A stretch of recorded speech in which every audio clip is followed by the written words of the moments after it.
everybody, it's Rebecca, Virginia, and today I have 3 fun and festive St. Patrick's Day DIYs to share with you. Let's get started on the first DIY. The first DIY in today's video is a rustic shamrock themed welcome sign. Here is everything that you'll need to make this on your own.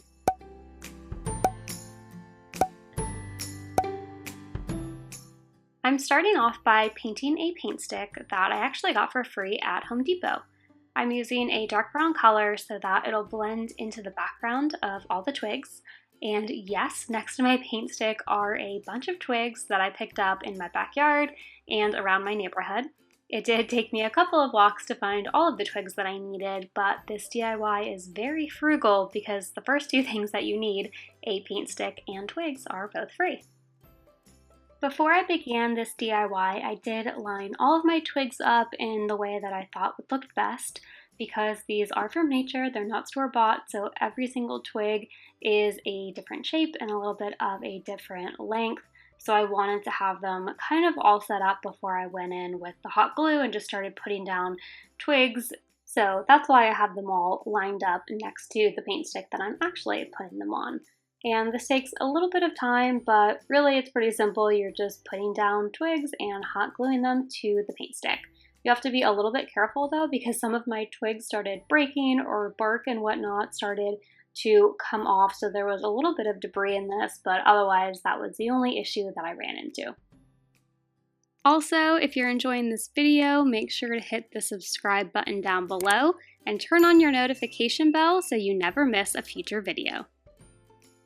You'll notice that I'm also leaving the top portion of the paint stick open, and that's because I want to allow a little bit of room for us to adhere our wood welcome sign to the top of the paint stick. Moving on to our welcome sign. I made this out of a piece of a Christmas sign from the Dollar Tree. They come out with the same wood sign for every season or holiday. There's just a little bit of different sayings on it. This is from one during Christmas time. There's currently one out for Easter right now that says Easter and bunny and spring and basically just lots of different nouns and adjectives that describe the holiday. But all I did was cut off one of the bottom pieces of that and then painted it the same brown color that we painted the paint stick. Next is my favorite part of any DIY, and that is embellishing or accessorizing the project that we have created. So for this, I was originally going to just use a bunch of green ribbons that I had, and then I saw at the Dollar Tree they had these shamrock headbands with all these ribbons and other little green spools coming off of them, and I thought that was absolutely perfect. I loved the different colors and textures they had. So all I did was hot glue that to the center of our project, and I also loved these little shamrock, I'm not sure, baubles that were at the top of the headband. So I went ahead and glued that one to the center so that it looked like the ribbons were coming out the top and the bottom of the shamrock. And of course, it's not a St. Patrick's Day DIY if we only include one 3-leaf clover, but of course I had to add some more. I don't think there were any 4-leaf clovers in here, maybe a couple. I think it was mostly 3-leaf, but I found this whole bouquet of them at the Dollar Tree in the floral section. So I just started adding them kind of sporadically all over the twigs. I want it to look like, instead of like moss growing or mushrooms, they had clovers popping up. I also found this amazing green floral wire near the Crafter's Square section. I've seen it in red, but I've never seen it in this lime green color, and I loved it and knew that I had to use it. I decided to create some spirals at the top and bottom. The whole thing is kind of a spiral, but I wanted really tight spirals at the top and bottom, so I just grabbed the ends of the floral wire and just started spinning them around in circles. Then I hot glued that down on top of our project, and I did end up taking off that 3-leaf clover so that I could hot glue it down, and then I went ahead and just added that clover back in. By this point, our welcome sign was dry, so I went ahead and started to write welcome on it. If you don't have a Cricut or stencil letters or rub-on transfers, a really easy thing to do is to write out the word. So in our case, it is welcome in a font that you like. I ended up just tracing this off of the computer. Then I covered the back in graphite from a pencil, and then I taped down where I wanted the word welcome to be. and then I just went over it with a pen pressing hard. And it's a really cool effect if you didn't already know about this, but what happens is when you're pressing down, the graphite is going to leave an etching of the word, so then you basically have a create your own stencil. Now that the word is easily stenciled out for me, I went ahead with my white marker from the Crafter's Square section of the Dollar Tree. I love these markers, and I just filled in where the stencil was. So I just wrote in welcome with the white pen. The last few steps were to hot glue the welcome sign to the top of the paint stick, and I felt like there was a little something missing, so I took one of the other shamrocks from the shamrock headband and added it to the top of the sign. And that completes our DIY Rustic St. Patrick's Day sign. Our next DIY is a leprechaun jar that looks great during the day and even better at night. And don't worry, no leprechauns were harmed in the making of this DIY. Here's what you need to make your own.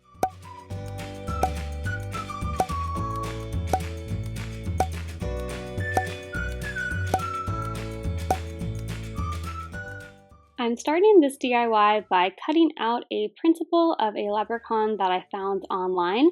I will be sure to link the leprechaun picture in the description box below so you can print out the same one. This clear jar that I'm using is actually an old candle jar, and I went ahead and cleaned it out, and then I placed my leprechaun down in the center there. And once I figured out where I wanted to place the leprechaun, I took some Mod Podge on the front of him, and I just put it all over, and then I was able to stick the leprechaun back into the old candle jar and adhere him to the inside of the jar. Just to make sure my leprechaun didn't try to get away, I went ahead and took some Mod Podge and also put it on the back of him. I didn't want the principle moving around at all, so this was just a little extra step to make sure that everything stayed in place. Now we're going to create the lantern effect on the candle jar by using tissue paper. So once the leprechaun was dry on the inside, I laid down some white tissue paper. You want to make sure that it's white because you still want to be able to see the silhouette of the leprechaun. Then I covered the jar in Mod Podge and just gently laid the tissue paper on top of it. You want to make sure you're gentle. I was a little rough at first and I did cause the tissue paper to rip. You'll also get some wrinkles in the paper. That's okay. They'll get smoothed out, especially when it dries. And as you're laying down the tissue paper on top of the candle jar, go ahead with your Mod Podge and start laying the Mod Podge on top of the tissue paper as you go along. It's pretty easy. You just have to be careful because the tissue paper is very delicate. So just keep repeating the process of putting down Mod Podge, laying the tissue paper on top, and then putting the Mod Podge on top of that tissue paper as well. When you get to the top and bottom, you just have to cut it with some scissors like you saw me just do. And then at the top, I just cut a little extra off and then tucked it in and covered that with Mod Podge as well. And I know from the angle and the lighting, it looks like you can't see the leprechaun anymore, but I promise you that it was just the lighting. You actually can. I did this exact DIY in the summer, but with a fairy in a fairy jar, and I'll show you a clip here. You can see them, especially at night when you add in the candle, which you will see later in the video as well. So after my Mod Podge had dried, I realized I was a little too rough with the tissue paper because it had ripped in quite a few places on the front, and I didn't like the way that looked, so I went ahead and added another layer of tissue paper by laying down Mod Podge and then placing the tissue paper on top. If you're happy with how one layer of tissue paper looks, you can totally stay with that. You don't need to add this extra layer on, but I decided I kind of needed to. So I layered that on and then added Mod Podge on the top, and I know it looks like you can't see the leprechaun at all, but I promise it was just the lighting. Here's another angle of the leprechaun jar, and you could definitely still see him. It's just, I think the angle that I had the camera at didn't make it look like it did. And to make our leprechaun in a jar look a bit more magical, I added some Mod Podge and glitter on top. I wanted a little bit of sparkle, and I wanted this to be a playful and fun DIY, nothing too serious, so I figured the more glitter, the better. To embellish the top of our leprechaun jar, I just took some jute and hot glue and started wrapping it all the way around the top of our candle jar. I love the way that the jute added a rustic touch to this DIY, and it looks very outdoorsy, so I figured leprechauns probably live outside, right? So I thought the jute went very well with the whole leprechaun jar theme. The last touch with the jute was adding a little bow at the top and trimming down the tails of our bow. By this point, I was starting to feel a little bad for trapping our leprechaun friend, so to make him feel a bit more at home, I thought I would add some greenery to this project. So I took my hot glue gun and some reindeer moss from the Dollar Tree and started to add that all around the top section of the jar. And of course, our leprechaun would never feel truly at home unless there were some clovers near him. I got these 3-leaf clovers from a floral pick at the Dollar Tree, and I just hot glued 2 onto the front of our jar. The last step is to take a battery-operated tea light and turn it on and put it in the bottom of the jar, and then wait for it to get dark so you can see how happy and glowy your leprechaun truly is. The last DIY in today's video is a shamrock frame. Here's everything that you'll need to complete this festive DIY on your own.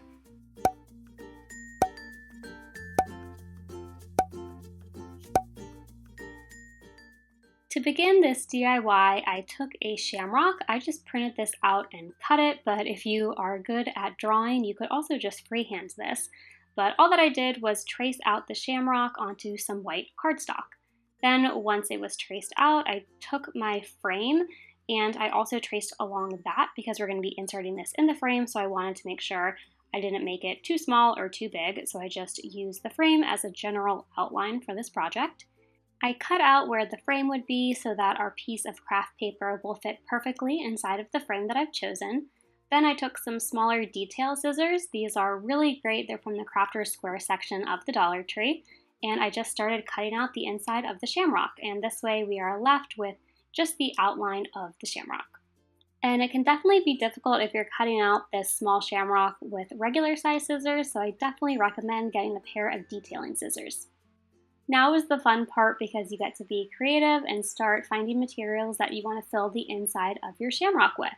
So first I took some of this shamrock scrapbooking paper and I decided I definitely had to use this because it fit with the whole theme of this perfectly.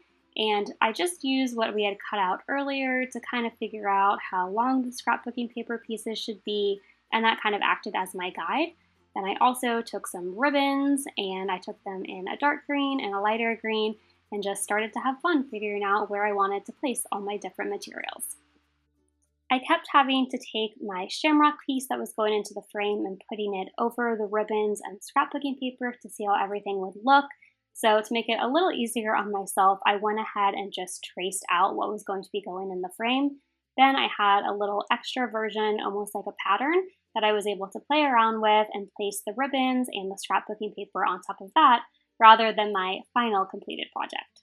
Again, this is an extra step that you don't have to do, just visually for me, I really needed to see what it was going to look like on top of the shamrock rather than having to lay everything down and then put the shamrock overlay on top. It was just easier for me to create this when I had a little bit of a pattern on what I was supposed to be putting stuff on top of. Once I had the pattern down for how the scrapbooking paper and ribbons were going to be lined up, I went ahead and started laying them down onto the 4-leaf clover outline that we're going to be using inside of the frame. So I just took some tape. You can definitely glue it, but I just wanted the easiest, least messy route. So I just took some regular old tape and then I started laying down the scrapbooking paper and the ribbons and taping them down inside of the shamrock. Once I had completed the shamrock that was going inside of the frame, it was time to focus on the outside and the frame itself. So I just took one of these frames from the Dollar Tree and I used a mixture of dark green paint and white paint to create this minty, very shamrock looking color, and I just painted the entire frame in this color. I really liked the satin finish the paint gave to this frame, but if you wanted something a little bit glossier, you can always go over it in some glossy Mod Podge to give it a nice sheen. The last step is to actually assemble the shamrock frame.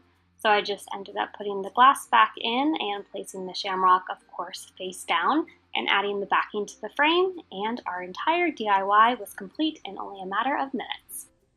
Thanks for watching. Until next time, keep searching, keep creating.